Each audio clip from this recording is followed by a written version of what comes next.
Good morning.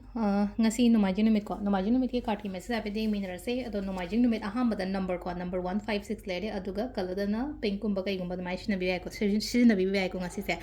akoi gi Nomajing numit ki oina hara ga ko number na 156 aduga kalada na pink color ko aduga chak thong bada na sum kai nomai na ching fu matam da no ha po ha na ko no no gi hadi chini nga ba ka tanga mai taro happy bi ko Nomajing numit se aham bada koi card ki message minera se ko card hum ka tang lo tho yo nuti gi lo tho ko mai na ko hadi no magi energies ko hadi number 1 consider number 2 consider natraga number 3 consider ko hamba card sida leire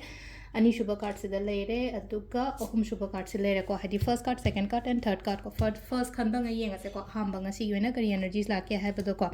first khanba nga gi oina khalaga khanba nga gi oina haras ne ko nga si gi oina keno tawo aina khaliba aina ningi ba poto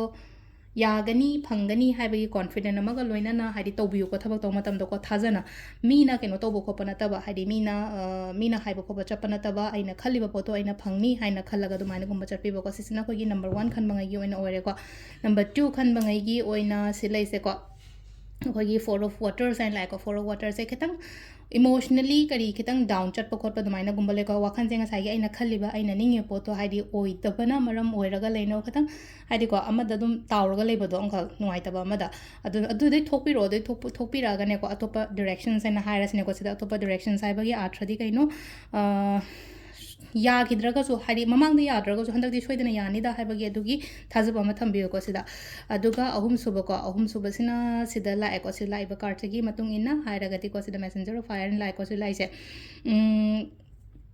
सिदा हाइदि opportunities हाइरसने ngasi goina हाइदि सिदा खुदोंग चाबा गुम्बा कै गुम्बा दुमाइना खरा लाओ हाइना पीरे को अदु लाइबा खुदोंग चाबा से खतंग खरा हाइना सिंगना गुम्बा दुमाइना गुम्बा लोबीबा हाइ तार को हाइदि लाएना लोइना म फनी हाइबसु लाइते लोइना फरोय हाइबसु लाइते को अदुना हाइदि खंथरगा सि चेंगोंदा कानागनी हाइना खलगति अदुगी पोतो तौबिबा को